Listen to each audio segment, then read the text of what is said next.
Halo Tribuners, kembali lagi di program acara Tribun Solo On Camp, dan pada hari ini kita akan ngobrol bersama seorang relawan dari anak Gunung Lawu, Mas Budi Santoso. Nah, dan saat ini kita sudah tersambung dengan Mas Budi.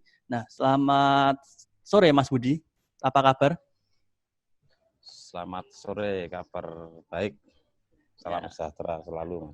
Ya. Nah Mas, untuk pendaki sendiri yang ingin naik Lawu gitu, apakah juga ada pantangan-pantangan gitu Mas, yang istilahnya harus ditaati gitu Mas? Sebetulnya ada tentang peraturan pendakian itu sudah, kalau di semua jalur sudah terpapang dengan jelas, Mas. Di papan itu kan ada peraturan pendakian yang harus diwajibkan, pendaki dilarang, ini udah terpapar di sini sebetulnya. Salah satunya itu apa Mas itu Mas? Ya, yang jelas harus mentaati peraturan. Mungkin pendaki dilarang mungkin membuat api unggun di kawasan hutan karena bisa menyebabkan kebakaran. Seperti itu. Terus ya harus pendaki tidak boleh memisahkan dari rombongan. Seperti itu. Tidak boleh menggunakan obor. Terus harus menghormati, istilahnya kalau orang bertamu ya harus permisi dulu lah, seperti itu Mas.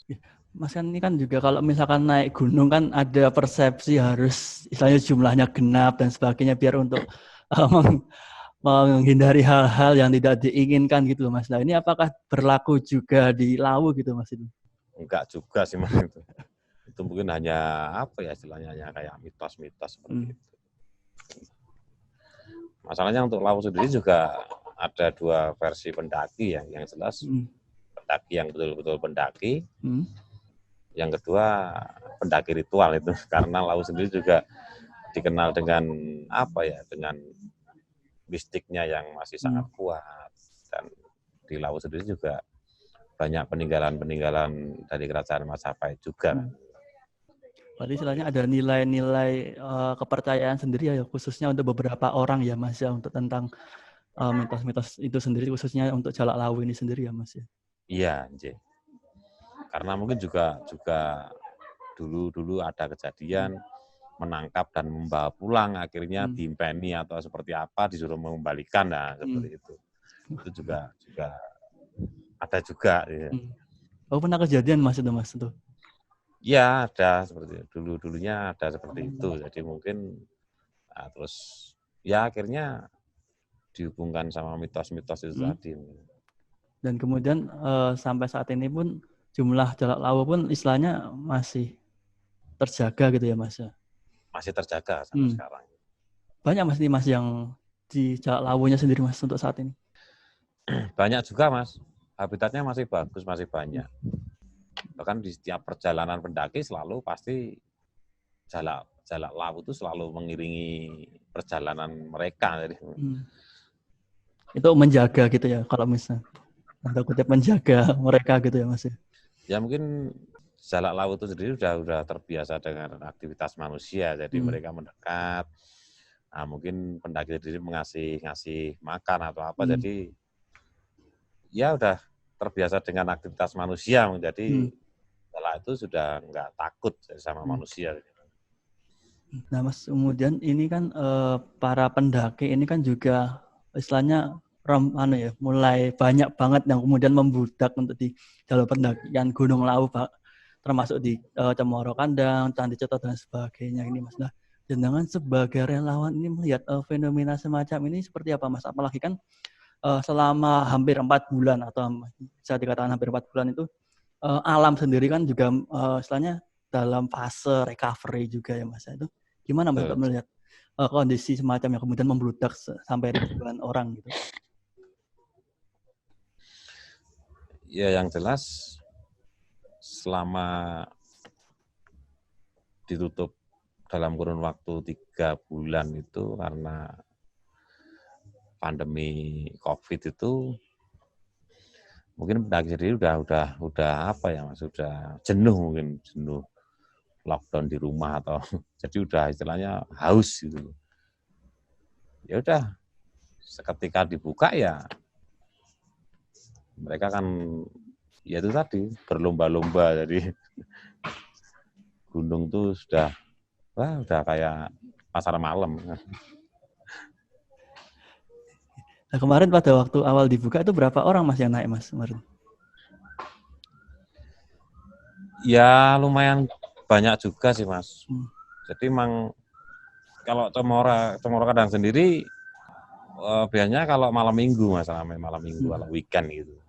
Tapi kalau hari biasa itu hanya seperti air mengalir lah, hanya 3, 4 atau sampai 10 rombongan seperti itu. Tapi kalau mungkin via Ceto atau Sewu emang jalur sana emang baru favorit. Untuk paling banyak berapa Mas untuk yang saya setelah dibuka setelah pandemi ini berapa orang Mas yang naik? Paling banyak misalkan di weekend gitu, Sabtu Minggu gitu Mas. Kemarin malam minggu kemarin dari kesemuanya jalur mungkin bisa dikatakan ribuan Mas. Kalau via Cemoro Kandang sendiri ya kisaran 500 lah kemarin. Mas untuk misalkan pendaki yang ingin naik via Cemoro Kandang gitu Mas, itu yang harus disiapin apa aja Mas? Misalkan kalau di base camp itu kan juga harus lapor juga itu ya Mas. Apakah harus meninggalkan identitas atau semacamnya gitu Mas? Bisa dijelasin gitu Mas untuk biar. Ya kalau via Cemoro Kandang emang pendaki datang ya yang jelas harus registrasi Mas, registrasi, harus ngisi formulir.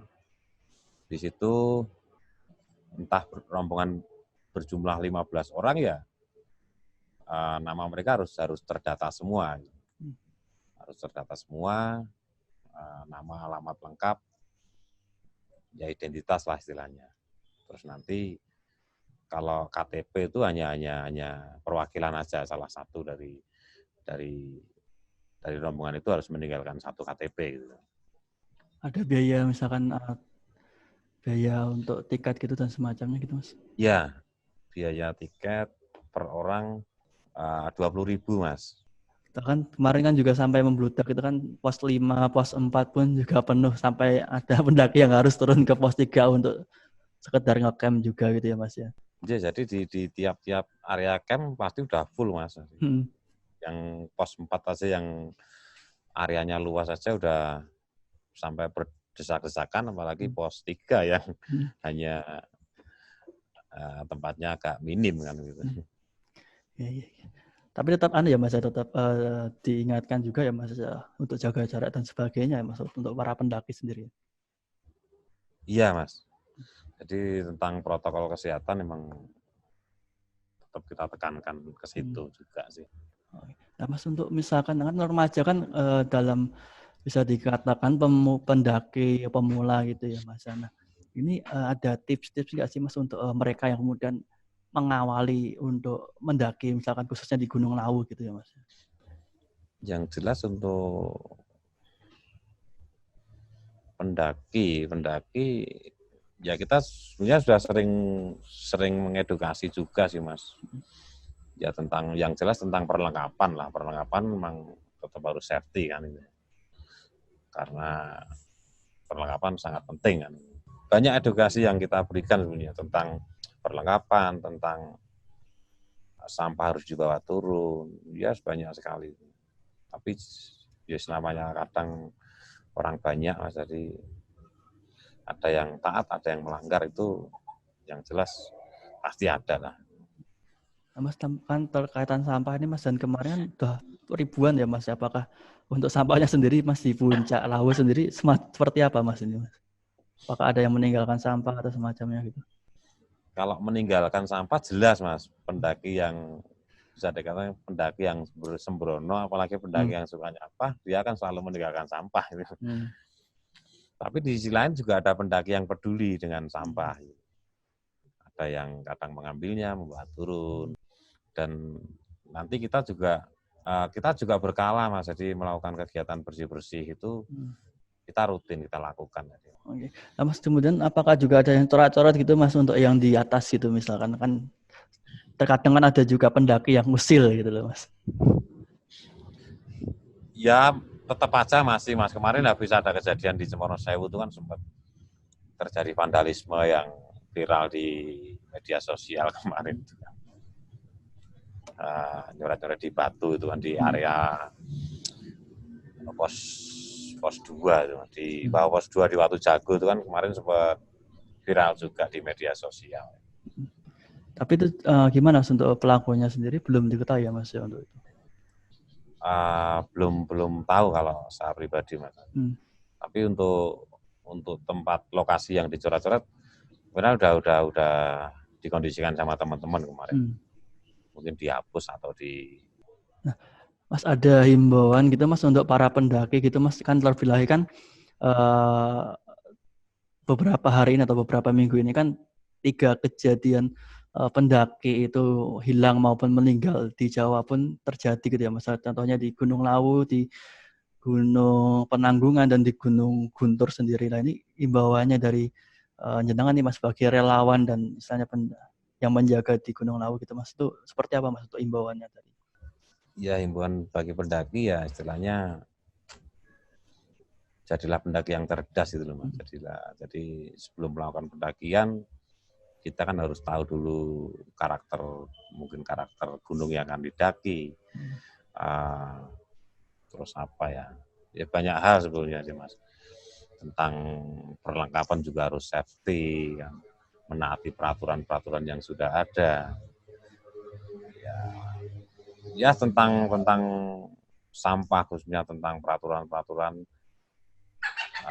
untuk gunung itu harus diindahkan. Apalagi alam kan juga sudah recovery 4 bulan yang harus dijaga hasil recovery-nya itu ya Mas ya. Betul, J. Untuk sementara itu dulu Mas Budi untuk kita obrolannya hari ini gitu. Siap ya Mas. Terima kasih untuk waktunya dan kesempatannya kita ngobrol tentang pendakian dan istilahnya kejadian meninggalnya pendaki yang kemarin. Nah demikian Tribuners, kita berbincang dengan Mas Budi sebagai relawan anak Gunung Lawu. Saya Adi Surasamudra pamit undur diri. Nah, terima kasih. Untuk sementara itu dulu Mas Budi untuk kita obrolannya hari ini gitu. Siap ya Mas. Demikian Tribuners, kita berbincang dengan Mas Budi sebagai relawan anak Gunung Lawu. Saya Adi Surasamudra pamit undur diri. Terima kasih sudah nonton. Jangan lupa like, subscribe, dan share ya.